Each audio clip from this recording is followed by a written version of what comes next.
नमस्कार. बुलेटिन 13 न्यूजवर अतिशय महत्त्वाची बातमी पाहत आहोत. आता बातमी आहे घरफोडी संदर्भातली. घरफोडी करणारे आरोपी जेरबंद. येवला शहरातील एकूण 9 घरफोड्यांचा उकल. 1 एप्रिल रोजी येवला शहर पोलिसांकडून मिळालेल्या माहितीनुसार फेब्रुवारी-मार्च महिन्यामध्ये येवला शहर परिसरामध्ये विविध ठिकाणी घरफोड्या व मंदिराच्या दानपेट्या फोडण्यात आल्या होत्या. दरम्यान येवला शहर पोलीस स्टेशनमध्ये 6 तर येवला तालुका पोलीस स्टेशनमध्ये 3 गुन्हे दाखल होते.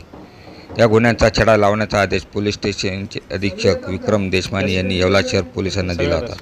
दरम्यान येवला शहर पोलीस स्टेशनचे पोलीस वरिष्ठ निरीक्षक विलास पुजारी यांनी पथक तयार करून या घटनांचा तपास सुरू केला.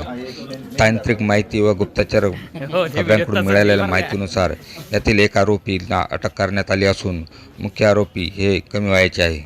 चौथ्या आरोपीचा पोलीस शोध घेत आहे. चॉपरचा धाक दाखवून ही टोळी लूट व घरफोडी करत होती. या गुन्ह्यामध्ये 49,000चा मुद्देमाल जप्त करण्यात आला असून एक मोटरसायकल देखील आरोपींकडून जप्त करण्यात आली आहे. उपविभागीय अधिकारी बाजीराव महाजन यांनी दिली आहे.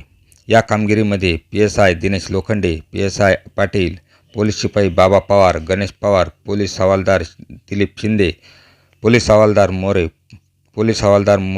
पोलीस नाईक जेठे हेंबाडे, जगताप तसेच पोलीस शिपाई हेमंत लकडे व पगार आदींनी महत्त्वाची भूमिका बजावली. या घटनेबाबत येवला शहर पोलीस अधिक तपास करीत आहेत. दरम्यान व्यावसायिकांनी ज्या नागरिकांनी शक्य होईल त्यांनी आपल्या परिसरामध्ये CCTV कॅमेरे बसवून घेण्याचे आवाहन येवला शहर पोलीस पुजारी यांनी केले आहे. बुलेटिन 13 न्यूजसाठी विलास कांबळे, येवला. फेब्रुवारी आणि मार्च महिन्यामध्ये येवला शहरात आणि येवला तालुक्यामध्ये काही घरफोडीच्या घटना झाल्या होत्या. रात्रीच्या घरफोड्या आहेत, काही दुकानं, मोबाईलची दुकानं फोडी आहेत किंवा काही मंदिर चोरी आहे. अशा प्रकारचे 6 घरफोड्या इथं पोलीस स्टेशनला दाखल होत्या आणि पोलिसांची झोप उडाली होती त्याच्यामध्ये.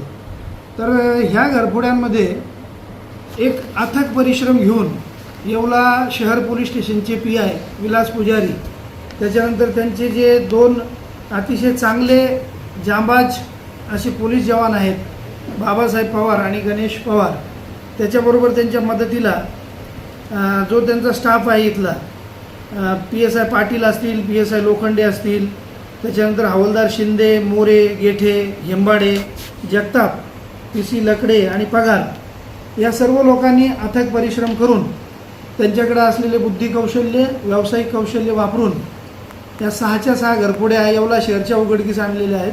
आणि येवला तालुक्याची सुद्धा 3 घरफोड्या आहेत, ज्याच्यामध्ये काही मुद्देमाल वगैरे जो आहे मोबाईल चोरीचा तो पण इथं रिकवर झालेला आहे. म्हणजे तिथल्या पण 3 घरफोड्या उघडकीस आलेल्या आहेत. म्हणजे अशा जवळपास 9 घरफोड्या या आरोपींकडून उघडकीस आलेल्या आहेत. याचं वैशिष्ट्य म्हणजे ह्या घरफोड्यांचा जो बॉस आहे करणारा तो ज्युनाईल आरोपी आहे, म्हणजे कमी वयाचा आहे, तो संज्ञान नाही आहे. परंतु त्याच्याकडे एक चॉपर असतो आणि त्या चॉपरच्या दहशतीमुळं त्याने त्या घरफोड्या केलेल्या आहेत आणि जवळ यायला कोणी धजावत नाही किंवा घाबरतात लोक किंवा प्रतिकार करत नाही कोणी. अशा पद्धतीचा तो ज्युनाईल आरोपी आहे. आणि त्याचा दुसरा एक साथीदार तो पण ज्युनाईल आहे आणि 2 मेजर आहेत, म्हणजे संज्ञान आहे. असे टोटल 4 आरोपी आहेत. या 4ही मिळून यांनी हे कृत्य केलेलं आहे. साधारण याच्यामध्ये येवला शहरात 49,000चा मुद्देमाल याच्यामध्ये चोरीला गेलेला होता आणि पोलिसांनी 49,000चा मुद्देमाल रिकवर केलेला आहे आणि मोटरसायकल असा एकूण 72,000चा मुद्देमाल रिकवर केलेला आहे.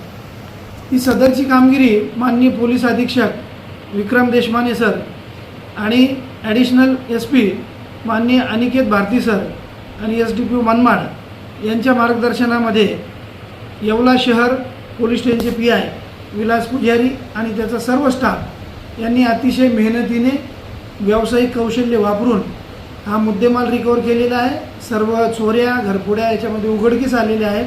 येवला शहराच्या 6, येवला तालुक्याच्या 3 आणि त्याचबरोबर या परिसरातल्या इतर पोलीस स्टेशनच्या सुद्धा बऱ्याच घरफोड्या याच्यातून उघडकीस येऊ शकतील असा मला याच्यामध्ये विश्वास आहे.